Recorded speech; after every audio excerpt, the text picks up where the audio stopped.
ویرانی کہتے ہیں اکیلا پان، تنہائی، دشت کہتے ہیں صحرا بیابان جہاں ریت ہی ریت ہو، ویرانہ کہتے ہیں جہاں کوئی آبادی نہ ہو، مجنو کہتے ہیں پاگل کو، سنگ کہتے ہیں پتھر کو، اور لڑک پن کہتے ہیں بچپن کو۔ اس شعر میں شاعر اپنے گھر کی ویرانی کو صحرا کی ویرانی سے تشبیہ دے رہا ہے۔ شاعر کہتا ہے کہ عشق کی وحشت اسے صحرا میں لے آئی، اسے ہر طرف تنہائی محسوس ہو رہی ہے۔ دنیا کا سب سے بڑا دکھ، دنیا کے سب سے بڑا درد، دنیا کی سب سے بڑی ٹیس تنہائی ہے۔ یہ گھر میں محسوس ہو تو گھر سونا سونا یعنی خالی خالی اور اجاڑ دکھائی دیتا ہے۔ تنہائی کا دکھ سب سے بڑا دکھ ہے۔ شاعر گھر کی ویرانی سے باہر صحرا میں جا نکلا، مگر اسے وہاں بھی سکون میسر نہیں آیا، اسے وہاں بھی سب کچھ اجڑا ہوا اور ویران ہی دکھائی دینے لگا۔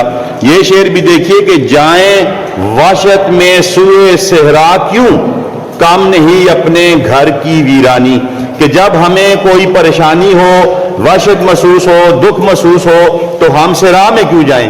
کیونکہ ہمارا گھر بھی کسی صحرا سے کم نہیں ہے۔ گھر بھی صحرا ہی کی مانند ہے، جیسے صحرا میں بندے کو دکھ اور ویرانی محسوس ہوتی ہے، اجاڑ پن محسوس ہوتا ہے، ایسا ہی ہمارے گھر کا حال بھی ہے۔ میں نے مجنو پہ لڑکپن میں اسد سنگ اٹھایا تھا کہ سر یاد آیا۔ اس کی تشریح کچھ یوں ہوگی۔ اس شعر میں شاعر عرب کی مشہور داستان کے عاشق مجنو، جس کا اصل نام تھا قیس بن عامر، کے حوالے سے بات کرتا ہے، جو لیلا کے عشق میں اس قدر دیوانہ ہو گیا تھا کہ قیس کو مجنو یعنی پاگل اور دیوانہ کہا جانے لگا تھا۔ شاعر کہتا ہے کہ میں نے بچپن میں اسی طرح کے ایک مجنو کو دیکھا جسے گلی کے بچے پتھر مار رہے تھے، میں نے بھی پتھر اٹھایا اور اس مجنو کو مارنا چاہا، مگر میں نے اس مجنو کو پتھر نہیں مارا۔ کیوں نہیں مارا؟ کہ مجھے یہ خیال آیا کہ کیا معلوم جوان ہو کر مجھ پہ بھی یہ وقت آ جائے، یعنی مجھے بھی کسی سے محبت ہو جائے، مجھے بھی کسی سے عشق ہو جائے اور میری حالت بھی اس مجنو کے جیسی ہو جائے اور لوگ مجھے بھی پتھر مارنا شروع ہو جائیں۔ تو وہ کہتے ہیں کہ میں نے یہ پتھر اس لیے نہیں مارا کہ یہ حالت آگے مستقبل میں جوانی میں میرے ساتھ بھی ہو سکتی تھی، کہ میں بھی کسی کے عشق میں مبتلا ہو جاؤں اور دیوانوں کی طرح گلی گلی نکڑ نکڑ گھومتا رہوں، لوگ میرے سر پر بھی پتھر برسائیں۔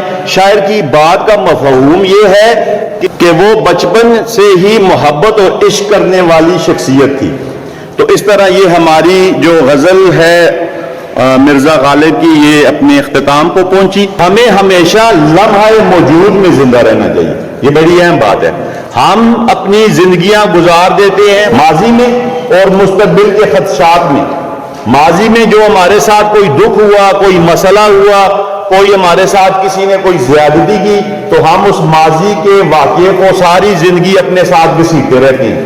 ماضی کے جو واقعات ہوں ان سے سبق لیں اور ان کو وہیں چھوڑ دیں، اور مستقبل کے بارے میں اللہ پاک کو یقین رکھیں اور اچھا گمان رکھیں۔ جدوجہد کریں، کوشش کریں، محنت کریں، اپنی تمام توانائیوں کو بروئے کار لائیں، لیکن فیصلہ اللہ پاک پہ چھوڑیں۔ اگر آپ مستقبل اور ماضی کو ساتھ لے کر چلیں گے تو آپ کو ڈپریشن ہوگا، آپ فرسٹریٹڈ ہوگے، آپ کی جو ذہنی صلاحیتیں ہیں ان کا بیڑا غرق ہو جائے گا۔ یعنی آپ ہر وقت ماضی پہ اڑتے رہیں گے، مستقبل میں کیا ہوگا، تو اس مسئلے میں آپ جب الجھیں گے تو آپ کی جو ذہنی صلاحیتیں ہیں وہ بھی اور جسمانی صلاحیتیں بھی تباہ و برباد ہو جائیں گی۔ یہ ذہن میں رکھنا ہے۔ لہذا لمحہ موجود میں رہیں۔ لمحہ موجود اس وقت کیا ہے کہ ہم مرزا اسد اللہ خان غالب کو پڑھ رہے ہیں۔ لمحہ موجود کیا ہے کہ ہم حال میں بیٹھے ہوئے ہیں۔ لمحہ موجود کیا ہے کہ آج جمعے کا دن ہے اور ہم پاک صاف ہیں، اور انشاءاللہ مستقبل کیا ہے کہ ہم جائیں گے اور نماز پڑھیں گے۔ بس اب کیا ہم نماز پڑھ پائیں گے؟ کیا ہم نماز پڑھ پائیں گے اس کا تو ہمیں پتہ نہیں۔ کیا پتہ ہماری زندگی ختم ہو جائے، وقت نماز ہی نہ آئے۔ تو یہ پریشانی نہ لے کہ مستقبل میں کیا ہوگا، اور ماضی کے متعلق کیا ہے کہ ماضی میں جو کچھ ہو چکا ہے اچھا یا برا، اس سے سبق حاصل کریں اور اس کو چھوڑ دیں. اللہ پاک آپ کا، میرا، ہم سب کا حامی ہو، ناصر ہو. اپنی خصوصی دعاؤں میں یاد رکھیے گا.